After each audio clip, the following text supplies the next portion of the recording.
అందరికీ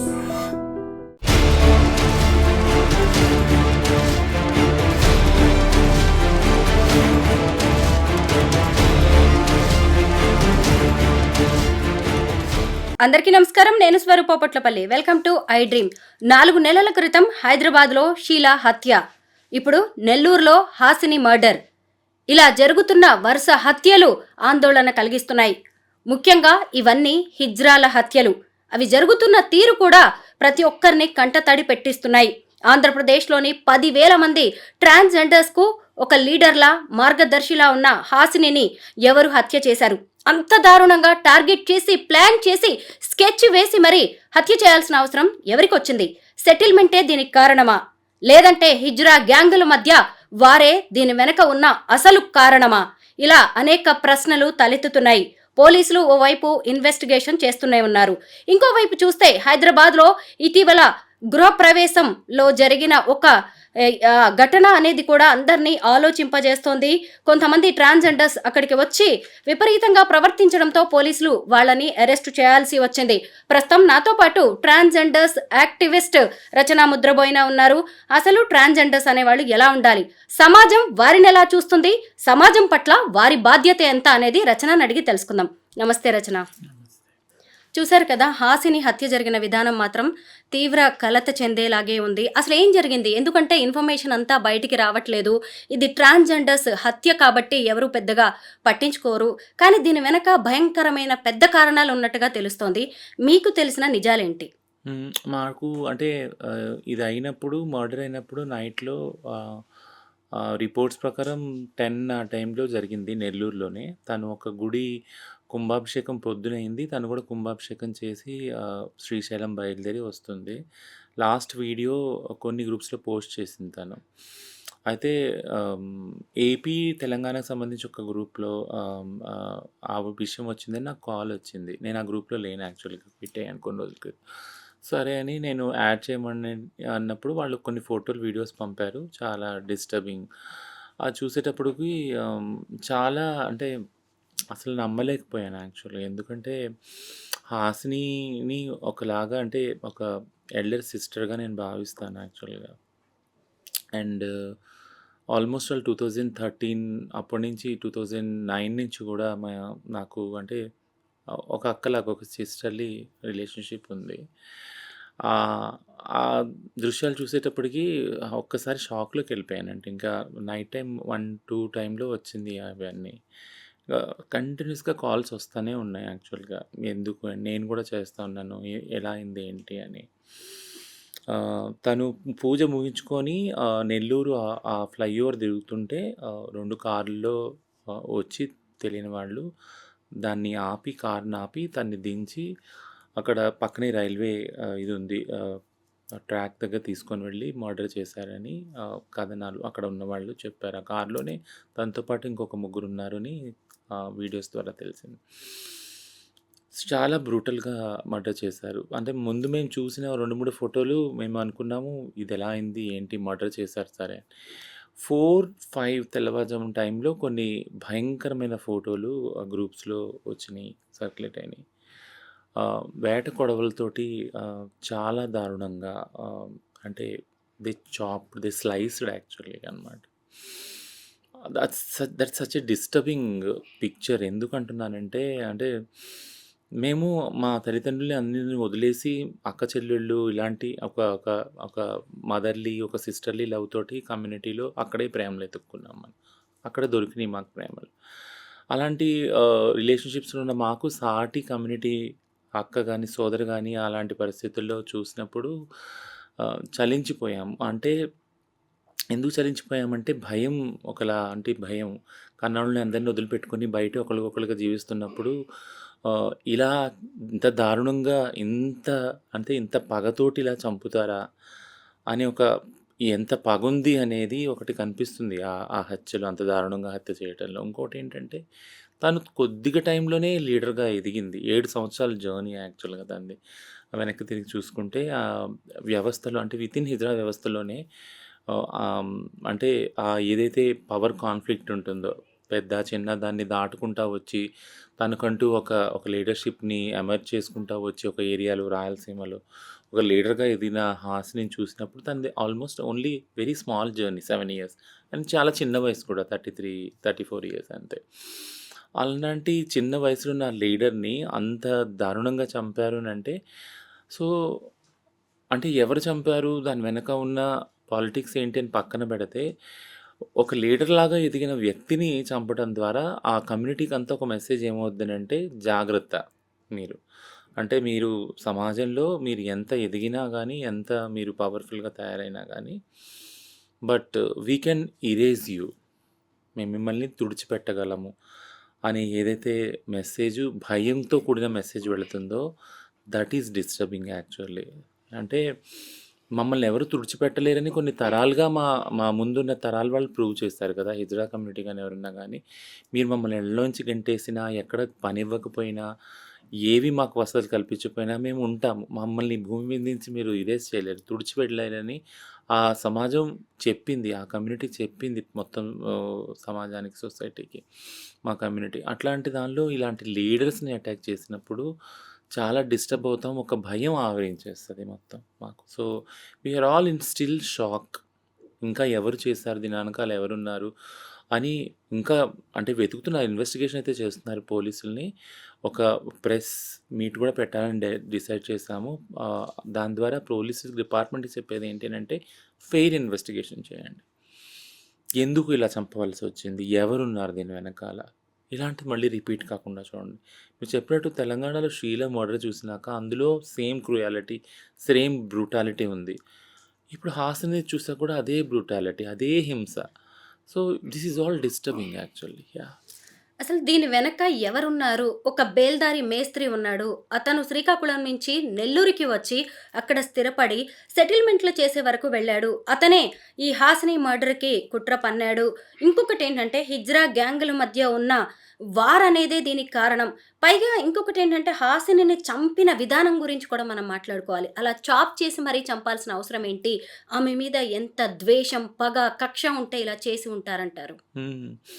అంటే ఇప్పుడు ఇందులో నాన్ ట్రాన్స్ కమ్యూనిటీని అంటే ఇప్పుడు మీరు చెప్పినట్టు కొన్ని ఎగ్జాంపుల్స్ ఏదైతే మీరు క్లూస్ ఇచ్చారో మగవాళ్ళనే వాడారు ఈ హత్య కోసము. వెనకాల హిజ్రా కమ్యూనిటీ పాలిటిక్స్ ఉన్నాయా? లేదా నాన్ హిజ్రా కమ్యూనిటీ పాలిటిక్స్ ఉన్నాయా? అనేది నేను పక్కన పెడతాను. ఎందుకంటే ప్రతి కమ్యూనిటీలో పాలిటిక్స్ ఉన్నాయి.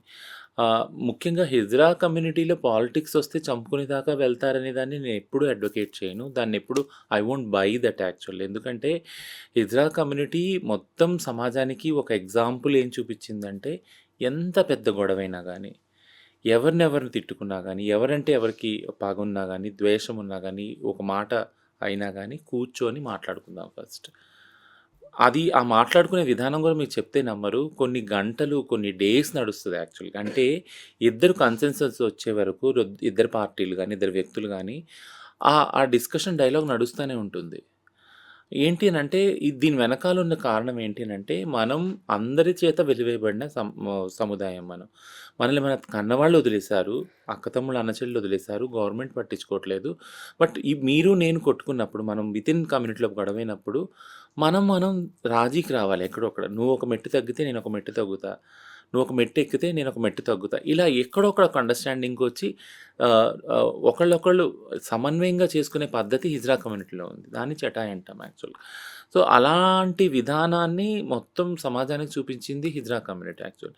బట్ పగలు పెంచుకొని, ప్రతీకారాలు తీర్చుకొని, ప్రాణాలు తీసేంత వరకు హిజ్రా కమ్యూనిటీ వెళ్తుందంటే I won't agree with that politics. ఇది సిస్ కమ్యూనిటీ పాలిటిక్స్ యాక్చువల్‌గా. నాన్ ట్రాన్స్ కమ్యూనిటీ ఆస్తుల కోసమో, లేదా ఇంకో దాని కోసమో, డబ్బుల కోసమో, దేనికోసమో, పదవుల కోసమో వాళ్ళు చేసుకుంటారేమో గానీ, మాకు అవివి లేవు కదా!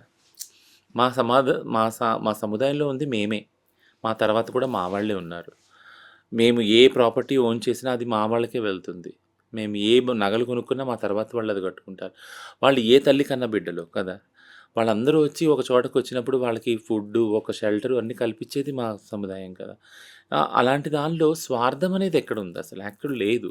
ఏదన్నా పొరపాటున ఏదన్నా మాట తూలి ఒక పెద్ద మాట, ఒక చిన్న మాట అయితే కూర్చొని మాట్లాడుకుంటాం గానీ, పగల దాకా వెళ్ళి, ప్రతీకార దాకా వెళ్ళి, ప్రాణాలు తీసుకునేంత పగలైతే మా సముదాయంలో ఉండవు. సో, ఇది మీరు చెప్పినట్టు ఖచ్చితంగా బయట ఏదైతే సముదాయం బయట ఏదైతే ఉన్నారో నాన్ ట్రాన్స్ వాళ్ళు, వాళ్ళ దగ్గర నుంచే వచ్చింది. బట్ నేనొకటి చెప్పేదేంటి అనంటే, ఒకవేళ ఇది నాన్ ట్రాన్స్ వాళ్ళ నుంచి వస్తున్నా గూడా అంటే వాళ్ళకి ఇంకెవరు దొరకలేదా యాక్చువల్‌గా? అంటే ప్రతి ఒక వ్యక్తి సమాజంలో ట్రాన్స్ వాళ్ళని చూడంగానే ఒకలాంటి జాలి, ఒకలాంటి సింపతి, ఎంపతి వస్తుంది యాక్చువల్‌గా కదా! కరుణ, జాలి అయ్యో! వీళ్ళెవరూ లేరు వీళ్ళకి అనే జాలితోటే ఒక రూ. 10 తీసిచ్చినా ఇస్తారు వాళ్ళు. అడుక్కోటానికెళ్ళినప్పుడు అది. వీళ్ళనేం అనకూడదు. ఎందుకంటే దేవుడు వీళ్ళతో ఉంటాడు. వీళ్ళ తల్లిదండ్రులు లేరు కాబట్టి వీళ్ళ మాట పడకూడదు మనము. దేవుడు వీళ్ళతోటి ఉంటాడు ఎప్పుడు. ఎందుకంటే ఎవ్వరు లేనోళ్ళు కాబట్టి దేవుడు ఉంటాడని నమ్ముతారు. అలాంటి వాళ్ళని హత్య చేసేదాకా తీసుకొని వెళ్ళిన ఆ విధానము, ఆ క్రూరమైన విధానం ఒకటి, ఆ దురాశ గాని చూసినప్పుడు నాకు ఒకటే అనిపిస్తుంది. ఇది అవసరమా? అంటే ఒకవేళ మర్డర్ చేసిన వాళ్ళని కూడా నేను క్వెషన్ చేసేదేంటంటే, అంటే మీకు మగాళ్ళను, ఆడోళ్ళను వేరే ఏదో చేస్తా ఉన్నారు. వాళ్ళలో పగలు, కార్పణ్యాలతో చేసుకుంటున్నారు. బట్ ఏ ఆధారము, ఏ రిలేషన్‌షిప్, ఏ ప్రేమ పొందని వాళ్ళ మీద మీరు ఇది చూపించడం అనేది ఎంత అమానవీయం, ఎంత ఇన్‌హ్యూమన్ ఇది యాక్చువల్‌గా.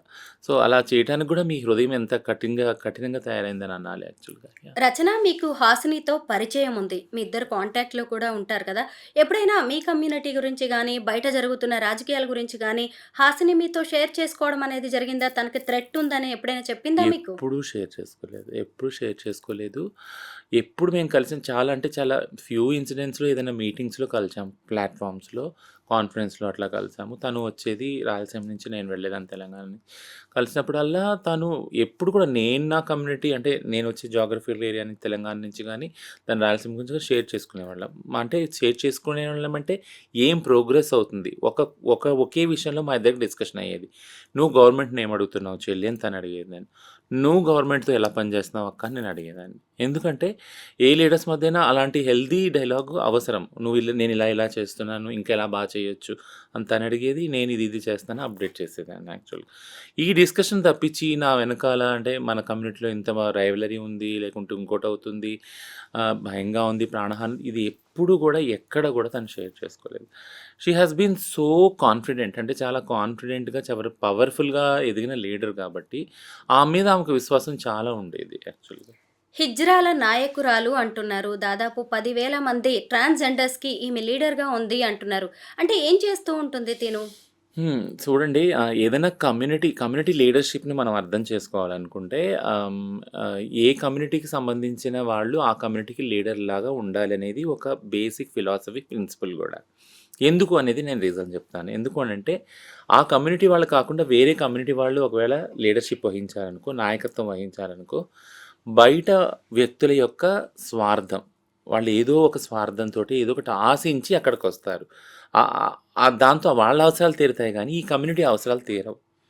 ఎందుకు చెప్తున్నానంటే కమ్యూనిటీ అన్నదానికి అర్థం అది. హిజ్రా కమ్యూనిటీ ఉందనంటే అందులోనే లీడర్స్‌ని ఎంచుకొని పైకి రావటం అనేది అది న్యాచురల్‌గా జరిగింది అది ప్రాసెస్. హాసిని కూడా అలాగే ఎమర్జ్ అయ్యింది. అంతమంది మీరు అంటున్నట్టు 10,000 మంది, 20,000 మంది ఆమెని ఎన్నుకున్నారు లీడర్‌గా. మా నాయకురాలను ఎన్నుకున్నారు యాక్చువల్‌గా. ఎన్నుకొని ఆ లీడర్‌షిప్ తోటి పైకొచ్చింది ఆమె. సో, లీడర్‌గా ఉన్న వాళ్ళకి ఖచ్చితంగా అది ఏ లీడర్ అయినా చూడండి, ఏ సముదాయంలో కూడా ఒక పొలిటికల్ పార్టీ తీసుకున్న, ఇంకోటి తీసుకున్నా ఖచ్చితంగా ఒకలాంటి వ్యతిరేకత, ఒకలాంటి క్రిటిసిజాన్ని ఫేస్ చేస్తారు ప్రతి ఒక్క లీడర్. అది హాసిని కూడా ఫేస్ చేసింది. బట్ లీడర్‌గా ఎన్నుకోబడింది. మెయిన్ ఫ్యాక్ట్ అంటే తను ఒక లీడర్‌గా ఎన్నుకోబడింది. ఆ సముదాయం ద్వారా ఎన్నుకోబడింది. తను నాన్ కమ్యూనిటీ కాదు కదా! అదే హిజ్రా కమ్యూనిటీ సముదాయంలో అదే తను హిజ్రా లాగానే స్టార్ట్ చేసింది తను. తన కెరీర్ ఒక చిన్న హిజ్రా లాగా ఒక గురువు కింద, ఇప్పుడు లీడర్ లాగా ఎమర్జ్ అయ్యింది యాక్చువల్‌గా. సో, 7 సంవత్సరాలు, ఈ గత 7 సంవత్సరాలు, అంతకుముందు నుంచి కూడా హిజ్రా సిస్టమ్‌లో 7 సంవత్సరాల్లో చాలా పని చేసింది. మీరు వీడియోలు చూడండి. అంటే ఎప్పుడైతే గవర్నమెంట్ ఇదే చంద్రబాబు నాయుడు గారు గవర్నమెంట్ ఉన్నప్పుడు పెన్షన్ స్టార్ట్ అయినాయి. అప్పుడు తను వోకల్‌గా బయటకొచ్చి వీడియోస్ చేసి మాకు పెన్షన్ స్టార్ట్ అయినాయి అని ఫస్ట్ పెన్షన్ తనే తీసుకుంది ఏపీలో యాక్చువల్‌గా. సో, అది కూడా వీడియో ఉంది తనది యాక్చువల్‌గా. సో, అక్కడ మొదలుకొని ఇల్లు గానీ, పెన్షన్ గానీ, ఎంటర్‌ప్రెన్యూర్‌షిప్ అదే లోన్స్ ఏవైతే ఉన్నాయో వేరు వేరు వృత్తులు చేయటానికి గానీ, ఇవన్నిట్లికి గూడా ఆమె ఒక కేంద్ర బిందువై ఉంది యాక్చువల్‌గా కమ్యూనిటీకి అందటానికి యాక్చువల్‌గా. సో, ఇవన్నిటిని సంబంధించి చాలామంది అన్‌ఎడ్యుకేటెడ్ ఉన్నారు కాబట్టి, చదువు లేని వాళ్ళు ఉన్నారు కాబట్టి ఇజ్రా సముదాయంలో వాళ్ళందరూ వాళ్ళ లీడర్ దగ్గరికి అప్రోచ్ అయ్యేవాళ్ళు. ఒక పెన్షన్ గురించి కానీ, ఒక ట్రాన్స్‌జెండర్ ఐడీ కార్డ్ గురించి కానీ, ఆమె హెల్ప్ చేసేది సపోర్ట్ సిస్టమ్ ద్వారా. ఇక అపోజిషన్ అంటావా, క్రిటిసిజం అంటారా, అది ప్రతి ఒక్క లీడర్ ఫేస్ చేసేది యాక్చువల్‌గా. ఆ లీడర్ అంటే నేను ఎలా చూస్తానంటే క్రిటిసిజం ఫేస్ చేస్తున్నారంటే ఆ లీడర్ వర్క్ చేస్తున్నాడు యాక్చువల్‌గా అక్కడ. కాబట్టి క్రిటిసిజం ఫేస్ చేస్తున్నాడు. ఏం పని చేయని లీడర్లు క్రిటిసిజం ఫేస్ చేయరు కదా! సో, కానీ అది పగలాగా వస్తుంది అనేది మాత్రం ఎప్పుడు తను ఎక్స్‌ప్రెస్ చేయలేదు. మేము అనుకోలేదు కూడా. ఇది పగగా తయారవుతుంది. తన చుట్టూ ఒక ఎన్వైర్న్‌మెంట్ ఉంది అని మేము కూడా ఎప్పుడు అనుకోలేదు. సో, ఇదొక షాక్ యాక్చువల్‌గా. షాక్ ప్లస్ ఒక మెసేజ్ ఏంటి అనంటే, సో, ఇప్పుడు లీడర్‌షిప్ పొజిషన్‌లో ఉన్న వాళ్ళందరికీ కూడా ఈ రిస్క్ ఉంది. ఎవరైతే లీడర్స్‌గా ఉన్నారో, ఎవరైతే కమ్యూనిటీ గురించి పనిచేస్తున్నారో అందరికీ రిస్క్ ఉంది యాక్చువల్‌గా. యాహ్! ప్రవల్లిక, దీపికా బోనం, షీల, ఇప్పుడు హాసిని. నేను మీ కమ్యూనిటీని దగ్గరగా గమనిస్తున్న ఈ కొద్ది రోజుల్లో, కొద్ది కాలంలోనే ఇంతమంది ట్రాన్స్‌జెండర్స్ హత్యలకు గురయ్యారు. ఒక్కొక్కళ్ళకి ఒక్కో రకమైన రీజన్ ఉంది ఈ మర్డర్స్ వెనక. ముందుగా మనం ఈ షీల గురించి మాట్లాడుకుందాం. షీల సెక్స్ వర్క్ కోసం వెళ్ళి హత్యకు గురైంది. ఇదే హైదరాబాద్‌లో. అసలు మీ కమ్యూనిటీ వాళ్ళు సెక్స్ వర్క్ ఎందుకు చేస్తారు? నిజం మాట్లాడుకోవాలి అంటే నేను పెద్దగా మీరు సెక్స్‌కి పనికిరారు. అక్కడికి వెళ్ళిన తర్వాత బుక్ చేసుకున్న వాళ్ళు డిసప్పాయింట్ అవ్వడమో, ఇంకేవైనా కారణాలో అవి హత్యలకు దారి తీస్తున్నాయి. ఇప్పటికైనా ఇందులో ఉన్న వాళ్ళని మీరు ఆ పని వద్దు, వదిలేయండి అని మీరేమన్నా చెప్పే అవకాశం ఉందా? కౌన్సెలింగ్ ఇచ్చే ఛాన్స్ ఉందంటారా? అంటే ఒక విషయం క్లారిటీ అంటే షీల సెక్స్ వర్క్‌కెళ్ళి అవ్వలేదు మర్డరు. ఉదయమే భిక్షాటనకెళ్ళింది. హ్మ్. అక్కడి నుంచి తీసుకొని వెళ్లారు. యాక్చువల్లీ కిడ్నాప్ అయింది తను. తను సో, సెక్స్ వర్క్ కోసం వెళ్ళింది ప్రవల్లిక 2015లో. ఓకే. ఆ హాట్‌స్పాట్‌లో ఒక గ్యాంగ్ తోటి హ్మ్. తీసుకొని వెళ్ళి మర్డర్ చేశారు యాక్చువల్‌గా. రెండిట్లో హింస ఉంది ఇప్పుడు. యెస్. అంటే ఒక పాయింట్ ఆఫ్ టైమ్‌లో సెక్స్ వర్క్‌లో ఉన్న వాళ్ళని ఎక్కువగా టార్గెట్ చేసేవాళ్ళు. ఎందుకంటే వితిన్ కమ్యూనిటీలో కూడా సెక్స్ వర్క్ చేసిన వాళ్ళకి ఏమైనా ప్రాబ్లమ్ వచ్చినా పట్టించుకోరు. ఎందుకంటే కమ్యూనిటీ ఏమంటారంటే మీరు ఆ పని చేస్తున్నారు కదా! చెడ్డ పని చేస్తున్నారు. మేము మిమ్మల్ని పట్టించుకోము. కానీ ఇప్పుడు 2022లో సుప్రీం కోర్టే చెప్పింది. సెక్స్ వర్క్‌ని ఒక ప్రొఫెషన్‌గా గుర్తించండి అని. అందులో ఉన్న బాధలు వీటన్నీ చూసి సుప్రీం కోర్టే జడ్జిమెంట్ ఇచ్చింది యాక్చువల్‌గా. సో, అది పక్కన పెడితే భిక్షాటనలోకెళ్తున్న షీలాని తీసుకొనెళ్ళి మర్డర్ చేశారు. క్రూయల్‌గా మర్డర్ చేశారు. మనం దాని గురించి కూడా మాట్లాడుకున్నాం. థింగ్ ఏంటంటే ఒకటి ఎప్పుడు కూడా గవర్నమెంట్స్ మేము చెప్పేది ఏంటి అనంటే సేఫ్టీ, సెక్యూరిటీ ఏదైతే హిజ్రా ట్రాన్స్ కమ్యూనిటీకి ఉందో దీనికి సంబంధించి మీరు ఏమి స్టెప్స్ తీసుకున్నారు యాక్చువల్‌గా? ఇప్పుడు అంటే ఒకళ్ళు చనిపోయేంత వరకు వచ్చిందంటే అది అనేది లాస్ట్ స్టెప్ మన కళ్ళకు కనిపించేది. దాని వెనక ఎంతో వయలెన్స్ అయ్యాక అట్ ద ఎండ్ వాళ్ళు చంపడానికి ట్రై చేస్తున్నారు. చంపుతున్నారు యాక్చువల్‌గా. షీలా విషయంలో కూడా నేను చెప్పాను. 8 నెలలు, ఒక సంవత్సరం నుంచి కూడా మా వాళ్ళని పట్టుకొని దొరికినోళ్ళు దొరికిన చోట బ్లేడ్‌లతోటి, కత్తులతోటి బెదిరించి, కోసి మొబైల్సు, గూగుల్ పే, ఫోన్‌పేల ద్వారా ట్రాన్స్‌ఫర్ చేసుకోవటం, ఉన్న డబ్బులన్నీ, బంగారం ఇవన్నీ చేస్తున్నారు. ఆ హింస అన్నీ. బట్ అది రిపోర్ట్ చేసినా కానీ అది రిపోర్ట్‌గా ఇదవ్వలేదు. దాన్ని సీరియస్‌గా తీసుకోలేదు. బట్ ఎప్పుడైతే ఇలాంటి క్రైమ్ సీరియస్‌గా తీసుకోలేదో బాడీలీ హార్మ్ జరుగుతుంది కదా! బాడీని రక్తసిక్తం చేస్తున్నారు. అట్లాంటి దాన్ని సీరియస్‌గా తీసుకున్నప్పుడు ప్రాణం తీసేంత వరకు అది దారి తీసింది యాక్చువల్‌గా. సో, ఇప్పుడు మీరన్నట్టు దీపిక గానీ, ప్రవల్లిక గానీ, హంస అని ఇలాంటి చాలామంది మర్డర్స్ ఏవైతే ఉన్నాయో, సెల్ఫ్ హార్మింగ్స్ ఏదైతే ఉన్నాయో, ఇవన్నీ సేఫ్టీ మెజర్స్ తీసుకోకపోవటం వల్ల గవర్నమెంటు ట్రాన్స్‌జెండర్ వాళ్ళకి ఇవి వస్తున్నాయి యాక్చువల్‌గా. 2020లో national crime records bureau NCRB data ప్రకారము యూ వోంట్ బిలీవ్ ఇంత క్రైమ్ జరుగుతుంది కదా! ట్రాన్స్‌జెండర్ వాళ్ళు పట్ల జరిగిన క్రైమ్ రేషియో ఎంతో తెలుసా మీకు? 0.006. అది ఈవెన్ 1 కూడా కాదు. 0.006. ఎంత తక్కువ యాక్చువల్‌గా. అంటే ఇన్ని లక్షల జనాభా ఉన్న భారతదేశంలో అంత మాత్రమే క్రైమ్ జరుగుతుంది వాళ్ళతోనే. అంటే మనం కానీ డైలీ వింటున్నాం క్రైమ్ జరుగుతుంది, ఇక్కడ జరుగుతుంది, అక్కడ జరుగుతుంది అని. సో, ఏంటి అనంటే డేటా జనరేట్ అవ్వట్లేదు. డేటా జనరేట్లు అవ్వట్లేదంటే దీన్ని ఒక అనాలిసిస్ చేసినప్పుడు డేటా జనరేట్ అవ్వట్లేదు. ఎందుకు అవ్వట్లేదు? ఎళ్లి కంప్లెయింట్ పెట్టట్లేదు. కంప్లెయింట్ పెట్టినా దాన్ని ఎఫ్ఐఆర్‌గా తీసుకురావట్లేదు. ఎఫ్ఐఆర్ తీసుకున్నా దాన్ని ఫాలో అప్ చేయట్లేదు. వాళ్ళ మీద చర్యలు తీసుకోవట్లేదు. So justice delayed is justice denied. ఎప్పుడైతే న్యాయం చేయరో ఆ సముదాయానికి అన్యాయం చేయటమే దాన్ని అంటారనమాట. సో ఒకటి అన్యాయానికి న్యాయం జరగలేదు. రెండోది ఏంటంటే సేఫ్టీ మెజర్స్ తీసుకోవట్లేదు. మీరు అన్నట్టు భిక్షాటన లేదా సెక్స్ వృత్తుల నుంచి బయటికి తీయచ్చు, అడగాలి కూడా గవర్నమెంట్ని. అడిగినప్పుడు బేసిక్ అమ్యూనిటీస్ ఉన్నాయి కదా, ఫుడ్ కానీ షెల్టర్ కానీ అవన్నీ ఫస్ట్ క్రియేట్ చేసినప్పుడు ఆ స్పేస్ ఆటోమేటిక్గా అక్కడ వెకేట్ చేసి ఇక్కడికి వచ్చేస్తారు. ఎవరికి కూడా మీరు అన్నట్టు మనం ఇంతకుముందు మాట్లాడుకున్నాం, ఎవరు కూడా ట్రాన్సిషన్ అయిన వాళ్ళకి ఎవరు కూడా నేను వెళ్ళి నా బుళ్ళు అమ్ముకోవాలి అని అసలు ఇదే ఉండదు. చాలా యావగింపుగా ఉంటుంది అసలు నేను వెళ్ళటం ఏంటి అని. అడుక్కోవటం కూడా ఒకళ్ళు ముందు చేయి చాచి అడుక్కోవడం ఏంటి, ఆత్మాభిమానం అమ్ముకొని చంపుకొని అనేదే ఉంటుంది. మాకు కూడా అడగకూడదనే ఉంటుంది. బట్ కానీ గవర్నమెంట్ ఏం చేయాలి, మాకు ఒక రేషన్ కార్డు ఇచ్చి మాకు ఒక ఇల్లు ఇచ్చి మీకు ఇక్కడ ఉన్నాయి సదుపాయాలు అన్నప్పుడు ఖచ్చితంగా అక్కడ ఆ భిక్షాటన కానీ సెక్స్ వర్క్ వెళ్ళడానికి మాకు కూడా మనసు ఒప్పదు కదా, వేరే పనుల మీద మా ధ్యాస పెడతామని. సో ఇది ఎన్నిసార్లు చెప్పాలి, ఎన్ని ప్లాట్ఫామ్స్లో ఎన్ని విధాలుగా చెప్పాలి యాక్చువల్గా, అది నేను అనేది. అంటే కాంపిటీషన్ ఉంది సమాజంలో. ఇవన్నీ ఫెసిలిటీస్ ఉండటం వల్ల పురుషులు కానీ మగాళ్ళు కానీ వెంటనే ట్రాన్స్జెండర్గా మారిపోరు. ఇది కూడా ఒక దృక్కోణం ఉంది గవర్నమెంట్. ఏంటంటే ఇవన్నీ ఎనేబులింగ్ ఎన్విరాన్మెంట్ చేస్తే ఇంకా ట్రాన్స్జెండర్స్ అయిపోతారేమో. అందరూ ఎందుకు అవుతారు? ట్రాన్స్జెండర్ అనే అంత వివక్షపూరితమైన ఏదైతే గుర్తింపు ఉందో ఎవరు వాళ్ళు మెడల్ వేసుకోవాలనుకుంటారు అసలు యాక్చువల్. అదేమి పూలమాల కాదు కదా, అది ముళ్ళతో కూడుకున్న కిరీటం కదా యాక్చువల్గా, వివక్షతో కూడుకున్న కిరీటం. అది దాన్ని ఎవరు ధరించాలనుకుంటారు? సో మీరు అన్నట్టు మీ ప్రశ్నకు సమాధానం ఏంటంటే మేమంతటా ఇష్టపడి చేసే పనులు ఇవి అయితే కావు. బలవంతంగా ఏ దారి లేకుండా చేసేది పనులు ఇవి. సో మాకంటూ ఒక సేఫ్టీ, ఒక ఫుడ్ సేఫ్టీ, ఒక హౌస్ సేఫ్టీ ఇవన్నీ కల్పించిన రోజున మా లైఫ్ కూడా సేఫ్గా అవుతుంది. రచన, మీరు ట్రాన్స్జెండర్స్ రైట్స్ యాక్టివిస్ట్, అంటే హిజ్రాల హక్కుల కోసం మీరు పోరాడుతున్నారు. కేంద్ర రాష్ట్ర ప్రభుత్వాలతో కలిసి మీరు పనిచేస్తున్నారు.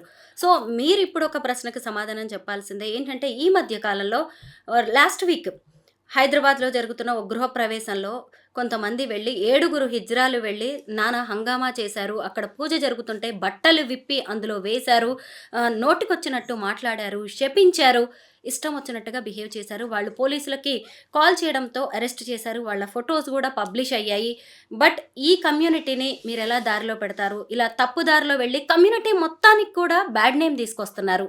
బట్ ఏం చేస్తే మంచిదంటారు ఇలాంటివి ఇకపై జరగకుండా? ఎందుకంటే మీకు తెలిసిందే, నేను చెప్పడం కాదు, ట్రైన్లలో కావచ్చు, తర్వాత రోడ్ల మీద కార్లు ఆపి ఎంతమంది డబ్బులు లాక్కోవడానికి ప్రయత్నిస్తున్నారు, షాపుల దగ్గరికి వెళ్ళి ఇష్టం వచ్చినట్టుగా బిహేవ్ చేస్తున్నారు ఈ ట్రాన్స్జెండర్స్ కమ్యూనిటీ. వీళ్ళని మీరు ఎలా దారిలో పెట్టే అవకాశం ఉంది? మీరు ప్రభుత్వం నుంచి ఏం కోరుతున్నారు? అంటే వితిన్ కమ్యూనిటీ దీని గురించి డైలీ చర్చ జరుగుతుంది, ప్రతి గంటకి కూడా చర్చ జరుగుతుంది. ఎక్కడనేది ఏం జరిగిందంటే ఇప్పుడు మీరన్న సోకాల్డ్ కేసు మొన్న వారం క్రితమే జరిగిన కేసు ఇది యాక్చువల్గా. అక్కడ అలా జరగలేదు, బట్ మీడియాలో అలా కథనాలు వచ్చినాయి. అలా జరగలేదు వేరే చోట అని మాత్రం నేను అన్నాను, వేరే చోట జరిగినాయి అలాంటివి ఒకటి కాదు, చాలా జరిగినాయి. బట్ దాని యొక్క ఇంపాక్ట్ ఏదైతే చేయలేదో వాళ్ళ మీద పడింది యాక్చువల్గా. ఈ కేస్ ఫ్యాక్ట్స్ నేను చెప్తున్నాను యాక్చువల్గా. ఎవరైతే ఫోటో వేసి గృహప్రవేశం ఇలా చేశారని అన్నారో వీళ్ళు చేయలేదు, బట్ చేసిన వాళ్ళ దాని ప్రభావం వీళ్ళ మీద పడింది, వీళ్ళ ఫోటోలు డిపిక్ట్ అయినాయి, which is very bad actual కదా. అంటే ఒక తండ్రి రేప్ చేశారంటే ఒక కూతుర్ని, తండ్రులందరినీ అనుభవించాం కదా. అందరి తండ్రులు అలాంటి వాళ్ళ కాదు కదా. ఇక్కడ జరిగింది కూడా ఇదే సేమ్ సామీప్యం నేను చెప్తున్నా. ఏంటంటే ఒక బ్యాచ్ చేసింది అంటే మొత్తం హిజ్రా కమ్యూనిటీ అంతా చేసింది ఇది అని అన్నారు. చేయని వాళ్ళని తీసుకొని వచ్చారు. నేను మీకు చెప్పాను 2 సార్లు కోమింగ్ ఆపరేషన్ జరిగినప్పుడు పోలీసులు సోకాల్డ్ ఎవరైతే దీన్ని బిజినెస్ మోడల్గా చేశారో వాళ్ళ మీద ఏం కాన్సన్ట్రేట్ చేయలేదు. వాళ్ళని ఎలా కంట్రోల్ చేయాలనే మెకానిజమ్స్ డిస్కషన్స్ కూడా కనీసం డిపార్ట్మెంట్ చేయలేదు. బట్ కానీ ఎవరైతే ఇళ్లలో పడుకొని ఉన్నారో పొద్దున వెళ్ళి భిక్షాటం చేసుకొని 10 రూపాయలు అడుగు వాళ్ళ డోర్లు కొట్టి తీసుకొచ్చి వాళ్ళ మీద కేసులు పెట్టారు. ఏంటి అని అంటే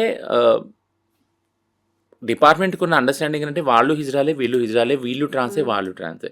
ఇప్పుడు నేను ఇంకా ఇది ఒక ప్రమాదకరమైన సిచ్యుయేషన్. ఎందుకంటున్నానంటే కొంతమంది ట్రాన్స్ వాళ్ళు చదువుకోవాలని బయటకు వస్తున్నారు, ఉద్యోగాలు చేయాలని బయటకు వస్తున్నారు చదువుకున్న వాళ్ళని.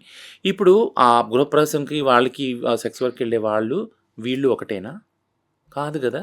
ఇప్పుడు వాళ్ళ బదులు వీళ్ళని అరెస్ట్ చేస్తారా మీరు? అంటే ఏంటి, మనం ఎటు వెళ్తున్నాం అంటే రివర్స్ వస్తున్నామా మనం? ఏదైతే సాఫ్ట్ కార్నర్ ఉందో ట్రాన్స్ వాళ్ళకి, ఇతర వాళ్ళకి అది మాకు అర్థమవుతుంది డిపార్ట్మెంట్‌కి గానీ, సమాజంలో గానీ. కానీ క్రైమ్ చేస్తే క్రైమేనే. A crime should be judged not based on the gender, but on the modus operandi. అదా మోడస్ ఆపరాండి మీద ఒక క్రైమ్ జడ్జ్ చేయాలి ఇర్రెస్పెక్టివ్ ఆఫ్ ద జెండర్, వాళ్ళు ఎవరైనా కానీ.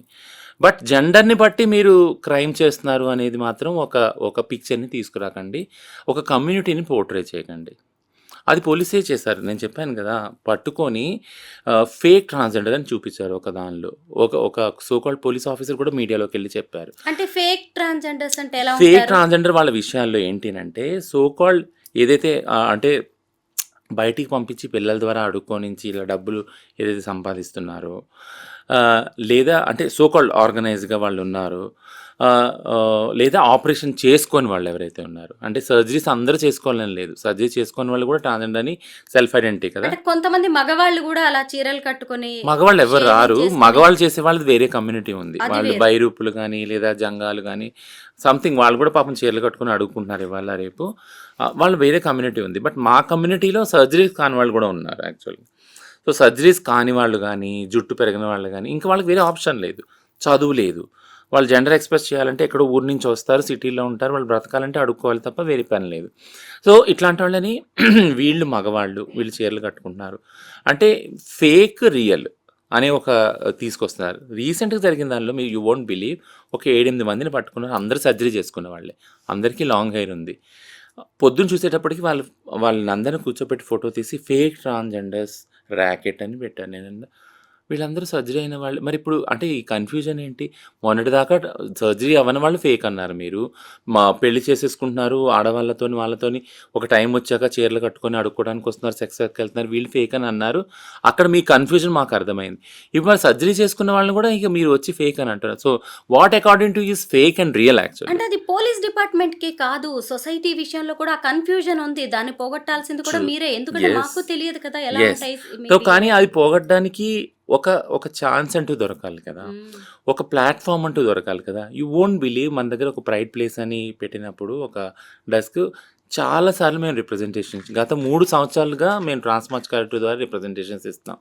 సార్ ఇన్ని జడ్జిమెంట్లు వచ్చినాయి 2014 నుంచి, తెలంగాణ ఫామ్ అయిన దగ్గర నుంచి కూడా 2018 జడ్జిమెంట్ ఉంది, నవతేజ్ జోహార్ది నాల్సా జడ్జిమెంట్ ఉంది, యాక్ట్ వచ్చింది, రూల్స్ వచ్చినాయి, transgender person protection of rights అని. వీటిలన్నిటికీ ఎప్పుడు సార్ మీ డిపార్ట్మెంట్ ఇంకా ఓరియంటేషన్ చేసేది, తెలుసుకునేది? మీరు వెళ్ళి ఈరోజు టు బీ ఫ్రాంక్, ఈరోజు మీరు ఫేక్ అని అంటున్నారు. This is a contempt of supreme court judgement, NALSA versus union of India. అంటే ఒక వ్యక్తిని సర్జరీ కాకుండా మీరు ట్రాన్స్ అని మేము బిలీవ్ చెయ్యము అని అంటున్నప్పుడు you are going against the judgement. ఎందుకంటే సుప్రీంకోర్టే చెప్తా ఉంది ఏంటంటే, ఒక వ్యక్తి ట్రాన్స్జెండర్గా గుర్తించుకోవడానికి సెల్ఫ్ ఐడెంటిటీ ముఖ్యం కానీ సర్జరీ ముఖ్యం కాదు. If anyone is forcing them that is illegal అని క్లియర్గా చెప్పేసింది supreme court. Then you are contempting the supreme court verdict కదా. ఇది ఎక్కడి నుంచి వస్తుందో మాకు అర్థమవుతుంది. You have to take time. అసలు ఈ కమ్యూనిటీ ఏంటి, ఎంత డైవర్సిటీ ఉంది, క్రైమ్ ఎందుకు జరుగుతుంది, దీని కారణాలు ఏంటని మేము అర్థం చేసుకోవాలి కదా. సో మీరు ఇంకా నాల్సా గురించి సెన్సిటైజ్ అవ్వలేదు. ఇప్పుడు సుప్రీంకోర్టు వచ్చి సెక్స్ వర్క్ని కూడా ఒక ప్రొఫెషన్ అంది 22లో. మరి దీని గురించి ఎప్పుడు ఓరియంటేషన్ అవుతుంది మీకు? అందులో చాలా ఇన్స్ట్రక్షన్స్, అంటే ఇంటరిమ్ ఆర్డర్ ఇచ్చింది సుప్రీంకోర్టు. ఏమనందంటే దీని ఒక ప్రొఫెషన్గా గుర్తించండి, వీళ్ళ పట్ల జరిగే క్రైమ్ని, ఇప్పుడు నేను వస్తున్నాను మీ పాయింట్, వీళ్ళ పట్ల జరిగే క్రైమ్ని మీరు రిజిస్టర్ చేయండి, వాళ్ళ మీద యాక్షన్ తీసుకోండి, ఇవన్నీ అన్నారే. మీకు ట్రాన్స్ అంటేనే అర్థం అవ్వలేదు, ఇంకా సెక్స్ వర్క్ అనేది చాలా దూరం ఉంది అండర్స్టాండింగ్లో. యా, మీ వల్ల సొసైటీకి జరుగుతున్న ఇబ్బంది, సొసైటీ వల్ల మీరు పడుతున్న ఇబ్బందులకి ఎంతో కొంత పరిష్కారం చూపించడానికి ఇప్పుడు తెలంగాణ ప్రభుత్వం ట్రాన్స్జెండర్స్కి కూడా పోలీస్ జాబ్ ఇవ్వాలని నిర్ణయించింది. త్వరలో నోటిఫికేషన్ కూడా రాబోతుంది. మీ కమ్యూనిటీ నుంచి దీనికి వస్తున్న రెస్పాన్స్ ఏంటి, ఎలా ఫీల్ అవుతున్నారు మీరు? చాలా హ్యాపీ ఫీల్ అయ్యారు. ఎందుకంటే ఈ సీఎం గారు అది డిక్లేర్ చేయగానే కాల్స్ వచ్చినాయి నాకు యాక్చువల్. ఇది ఎట్లా అవుతుంది రచనమ్మ, ప్రొసీజర్ చెప్పండి, నోటీస్ వస్తుందా, అదా ఇదా అనేసి అన్నాను. Yeah, we will wait. Actually దీన్ని అనౌన్స్ అయితే చేస్తారు కదా, దీనికి ఖచ్చితంగా నోటిఫికేషన్ జీవో ఏదోటి వస్తుంది, మనం అందరం అప్లై చేసుకోవచ్చు, దాని గైడ్లైన్స్ కూడా లేఅవుట్ చేస్తారు ఖచ్చితంగా అనేసి. మొన్న రాహుల్ గాంధీ గారు వచ్చినప్పుడు కూడా నాకు ఛాన్స్ దొరికింది మాట్లాడటానికి. కంచైలయ్య గారు, శాంతా సిన్హా, సుజాత సోరపల్లి వీళ్ళతో పాటు నాకు కూడా ఛాన్స్ వచ్చినప్పుడు నేను అక్కడ సీఎం గారు క్లారిటీ ఇచ్చారనమాట, రచన గారు త్వరలోనే నోటిఫికేషన్ మేము రిలీజ్ చేస్తున్నాం, దీని హోమ్ గార్డ్స్ కానీ ట్రాఫిక్ వాలంటీర్స్ కానీ చెప్పారు. యా, ముఖ్యంగా చాలామంది ట్రాన్స్‌కి వస్తున్న ఇబ్బంది నేను కొంచెం గమనించినంత వరకు మెయిన్ రీజన్ ఏం కనిపిస్తుందంటే, మీరు హత్యలకి గురవ్వడం కావచ్చు, ప్రేమ పేరుతో మోసపోవడం కావచ్చు, సెక్స్ వర్క్‌లోకి వెళ్ళడం, బెగ్గింగ్, కలెక్షన్స్ వీటి వెనక కుటుంబ నిరాదరణ, సమాజ వివక్ష ఇవే కారణాలుగా కనిపిస్తున్నాయి. అంటే ఎక్కువ మంది తల్లిదండ్రులు మిమ్మల్ని దగ్గరికి తీయకపోవడం, వదిలేయడం, ఇంట్లో నుంచి గెంటివేయబడడంతో మీరు కొన్ని కమ్యూనిటీలుగా జీవిస్తూ ఎవరికి చేతనైన పని వాళ్ళు చేసుకుంటున్నారు. అదే తల్లిదండ్రులు దగ్గరగా తీసుకొని ఇంట్లో ఒకళ్ళుగా కలిపేసుకొనుంటే, కుటుంబము అనేదుంటే, బంధువర్గం అనేదుంటే, ఇలాంటివి ఉండే అవకాశం లేదు కదా! ఖ మీరేమంటారు దీనికి? ఖచ్చితంగా లేదు. అంటే సమాజంలో పిల్లల్ని ఎలా పెంచాలి, ఒక ఆరోగ్యకరమైన వాతావరణం ఎలా కల్పించాలి అనేది అసలు లేదు యాక్చువల్‌గా. దాని గురించి మనం డిస్కస్సే చెయ్యము కదా!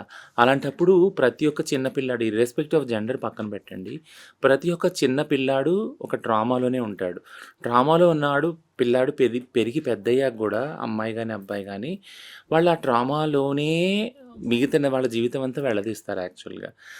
ఒక చిన్న ఎగ్జాంపుల్ చెప్తాను. అంటే నాకు ఒక సైకాలజిస్ట్ ఉన్నారు. ఆయన పేరు డాక్టర్ గ్యాబెర్ మ్యాటే. ఆయన్ని చాలా ఫాలో అవుతాను నేను. ఆయన టాక్స్‌లో, పాడ్‌కాస్ట్‌లో ఒకటే చెప్పాడు. ఏంటినంటే, every child who has not loved by the parents, ఎప్పుడైతే ప్రేమను పొందరో పిల్లలు, వాళ్ళకొక మెసేజ్ ఎళ్తది పిల్లలకి ఏంటినంటే, నేను అవసరం లేదు, నేను పనికిరాను, నేనంటే వాల్యూ లేదు నా తల్లిదండ్రులకి. ఎందుకంటే పిల్లలు ఎప్పుడు ఏడుస్తారు? హెల్ప్ కావాలని ఏడుస్తారు కదా! ఆ హెల్ప్ వాళ్ళకి అందనప్పుడు వాళ్ళు ఒక ట్రామాలోకెళ్ళిపోతారు. ఈ ట్రామాతో కూడుకున్న వాళ్ళమే మనందరం యాక్చువల్‌గా. ట్రాన్స్ వాళ్ళకి ఒక అడిషనల్ ట్రామా ఏముంటుంది అనంటే, జెండర్ డిస్ఫోరియా అనే ఏదైతే కండిషన్ ఉందో ఇది అసలు అర్థం కాదు తల్లిదండ్రులకు ఫస్ట్ ఆఫ్ ఆల్. అర్థం కాకుండా దాని మీద మళ్ళీ ఫోర్స్ చేస్తారు. ఏంటంటే, "నువ్వు మగ పిల్లాడివి, మగ పిల్లాడిలానే ఉండాలి. నువ్వు ఆడపిల్లవి, ఆడపిల్లలాగానే ఉండాలి." అంటే పిల్లాడుగా ఒక ప్రేమ పొందలేదు, ఒక హెల్ప్ దొరకలేదు. మళ్ళీ పైగా ఒక జెండర్ డిస్ఫోరియా ఉన్న పిల్లాడిలాగా ఇంకా అడిషనల్ హెల్ప్ కావాలి నీకు, కౌన్సెలింగ్. నీకే కాదు, నీ తల్లిదండ్రులకు కూడా కావాలి కౌన్సెలింగ్. అది కూడా దొరకలేదు. సో, టెక్నికల్‌గా నేనేం చెప్తున్నానంటే, మెంటల్ హెల్త్ ఇష్యూస్ ఏవైతే ఉన్నాయో అది చాలా తక్కువ మనం దాన్ని అడ్రెస్ చేస్తున్నాం సమాజంలో. దానివల్ల this will show a rise in the violence. ఫ్యామిలీలో ఫస్ట్ వయలెన్స్, ఒకళ్ళనొకళ్ళు వెలివేయటం, కొట్లాడుకోవటం, ఇదంతా హింస ఫస్ట్ ఫ్యామిలీలో ఉంటుంది. ఆ తర్వాత సమాజంలో అది రెప్లికేట్ అవుతుంది. So, we all should start addressing the mental health issues of the family, children, women. ఎందుకంటే ముఖ్యంగా విమెన్, చిల్డ్రన్ ఎక్కువ కాన్సంట్రేట్ చేయాలంటాము. ఆ తర్వాత ఎల్‌జిబిటిక్యూ వాళ్ళు. ఎందుకంటామంటే వాళ్ళ పట్ల పితృస్వామ్య వ్యవస్థలో వాళ్ళ ట్రామాస్‌ని అసలు కోపప్ చేసే టైమే ఇవ్వదు సమాజం. ఏంటంటే, మనం పొద్దున్న లెగిస్తే పరిగెడతాం మీరు కదా! మనం ఇంట్లో వంట చేయాలి, బట్టలు, పిల్లలు ఇవంతా వేరు వేరు ఆటిలో ఉంటాం మనం. సో, ఒకటి నేను ఎండ్ చేస్తాను దీన్నేంటంటే, సమాజం ఎప్పుడు కూడా పిల్లల్ని, మహిళల్ని హ్మ్. ఖామోష్ చేయటం, అంటే చుప్‌గా ఉండటానికి ఫోర్స్ చేస్తది. అదొక అప్రెసివ్ బిహేవియర్ సమాజంలో ఉంది. ఎందుకనంటే, మీరెప్పుడైనా గమనించారా? ఆడవాళ్ళు గాని, పిల్లలు గాని, చిన్న పిల్లలు గాని, ఆడవాళ్ళు గాని ఏడుస్తా ఉన్నారనుకో, వాళ్ళకి చటుక్కున ఏదన్నా ఒకటి తీసుకొచ్చి వస్తువు చూపించామంటే వెంటనే అటు దాని వైపు తిరగటము, అటు తిరిగిపోయి మాట్లాడటం చేస్తారు. అంటే ఎంత నిష్కల్మషమైన మనసు ఉంటది వాళ్ళిద్దరిది. ఈ నిష్కల్మషమైన మనసు పితృస్వామ్య వ్యవస్థలో మగవాళ్ళకి చాలా హాని జరుగుద్దని వాళ్ళని ఎప్పుడు అప్రెస్ చేస్తా ఉంటారనమాట. సో, మనందరం చేయవలసింది ఏంటంటే, ట్రాన్స్‌జెండర్ వ్యక్తులకి ముఖ్యంగా మెంటల్ హెల్త్ సపోర్ట్ చాలా ముఖ్యం. సో, ఒక కౌన్సెలింగ్ హెల్ప్ లైన్ ఒకటి క్రియేట్ చేస్తే ఈ సూసైడ్స్ గానీ, సేఫ్టీ ఇష్యూస్ గానీ, హెల్త్ ఇష్యూస్ గానీ అన్నీ అడ్రెస్ చేయొచ్చు. యాహ్! ఫైనల్‌గా నాకొక్క విషయం ఏమర్థమైందంటే, ట్రాన్స్‌జెండర్స్ విషయానికొచ్చేసరికి కుటుంబం దగ్గరే ముఖ్యంగా మార్పు రావాలి. తల్లిదండ్రులు తమ పిల్లల్లో ఏదైనా మార్పు గమనించారు అంటే, ఎంతకీ ఆడ, మగ ఈ రెండిటికి తల్లిదండ్రులు కూడా కన్ఫైన్ అవ్వాల్సిన అవసరం లేదు. ఇంకొక వర్గం కూడా ఉంది. అది మన పురాణాల నుంచి కూడా వచ్చింది. తప్పదు. అంటే మన బిడ్డకి ఏదైనా జబ్బొస్తేనో, ఏదైనా ప్రాణాంతకమైన రోగమొస్తే వదిలేయం కదా! దీన్ని కూడా అలా చూసి, దీన్ని కూడా అలా మీరు కన్సిడర్ చేసి హాస్పిటల్స్, ట్రీట్మెంట్ అన్ని ఇప్పించాల్సిన అవసరం మాత్రం తల్లిదండ్రులతోనే ఉంది. మిగతా బిడ్డలతో సమానంగా వీళ్ళని కూడా పెంచినప్పుడు ఖచ్చితంగా వీళ్ళు సైడ్ ట్రాక్ పట్టే అవకాశం ఉండదు. సమాజం పాలిట వీళ్ళు ఏదో నిరోధక శక్తులుగానో, ఏదో అసాంఘిక శక్తులుగా మారే అవకాశం మాత్రం ఉండదు. ఖచ్చితంగా కుటుంబం, ఆ తర్వాత బంధువర్గం, సమాజం వారిని దగ్గర తీసుకుంటే ఎంతోమంది జీవితాలు బాగుపడతాయి. థ్యాంక్ యూ రచన. ట్రాన్స్‌జెండర్స్‌కి సంబంధించి చాలా మంచి విషయాలని మీరు చెప్పారు. సమాజానికి కూడా చాలా క్లారిటీ ఇచ్చారు. Thank you so much.